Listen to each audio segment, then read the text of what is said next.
Assalamualaikum warahmatullahi wabarakatuh. Kami telah mereview jurnal penelitian yang berjudul Studi Geomorfologi dan Analisis Bahaya Longsor di Kabupaten Agam, Sumatera Barat, yang ditulis oleh Lucy Francisco Budi Tojojono dan Kormasa Gandasasmita.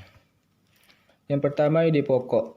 Paper ini yang ditulis oleh Lucy Francisco dan kawan-kawan yang dipublikasikan pada tahun 2017 yang membahas tentang geomorfologi dan analisis bahaya longsor di Kabupaten Agam dan Sumatera Barat. Sumatera merupakan kawasan luas yang terbentuk akibat pergerakan lempeng Indo-Australia dan lempeng Eurasia. Aktivitas kedua lempeng inilah yang membentuk gugusan pegunungan yang memanjang dari utara sampai ke selatan Pulau Sumatera. Di Sumatera Barat longsor sering terjadi di Danau Maninjau karena danau ini merupakan salah satu danau vulkanik yang terletak di Kabupaten Agam.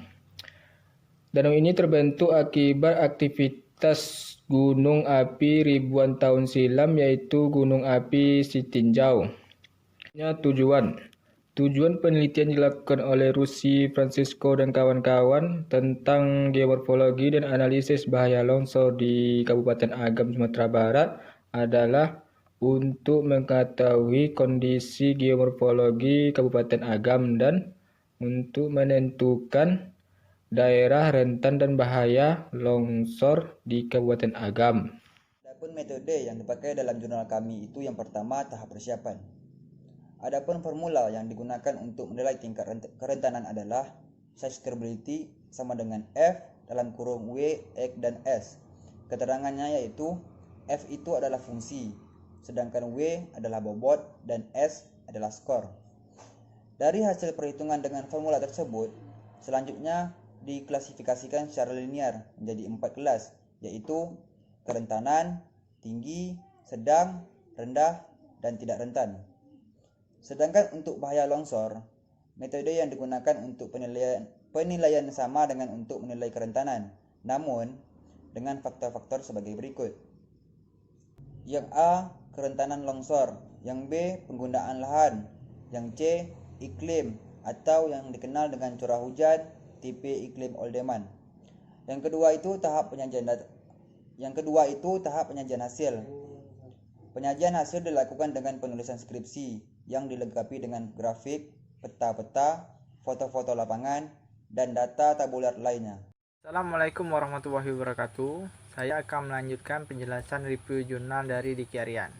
Ulasan penelitian yang dilakukan Lucy Francisca Budi Toraja dan Korman Granmista. Pada gambar 1 terdapat peta geomorfologi Kabupaten Agam, dan pada gambar 2 peta korentan longsor Kabupaten Agam, dan pada gambar 3 terdapat peta bahaya longsor di Kabupaten Agam. Pada tabel 1 terdapat bobot, parameter, dan skor variabel kerentanaan longsor. Pada tabel 2 terdapat kelas kerentanaan longsor.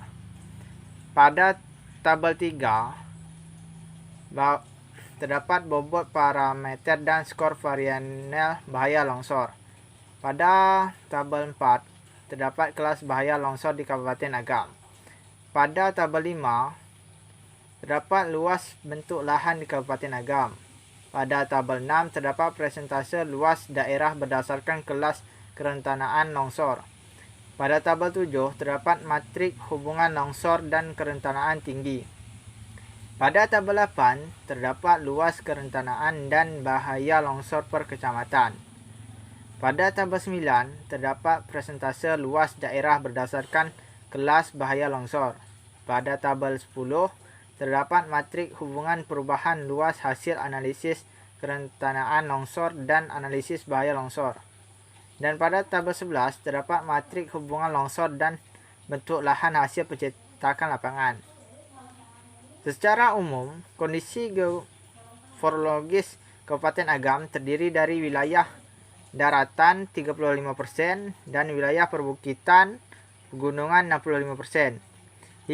Hingga wilayah yang mempunyai kerentanan tinggi 19% di Kabupaten Agam tersebar di wilayah perbukitan atau pergunungan. Wilayah yang mempunyai kerentanan tinggi berubah menjadi wilayah yang mempunyai bahaya sedang 42,3% dan wilayah dengan bahaya rendah 32,5%. Berdasarkan fakta tersebut, maka pengolahan lahan melalui pendekatan vegetatif dan juga penekanan terhadap konversi hutan di daerah perbukitan dan pegunungan dapat menjadi pilihan yang baik untuk mengurangi bahaya longsor di Kabupaten Agam.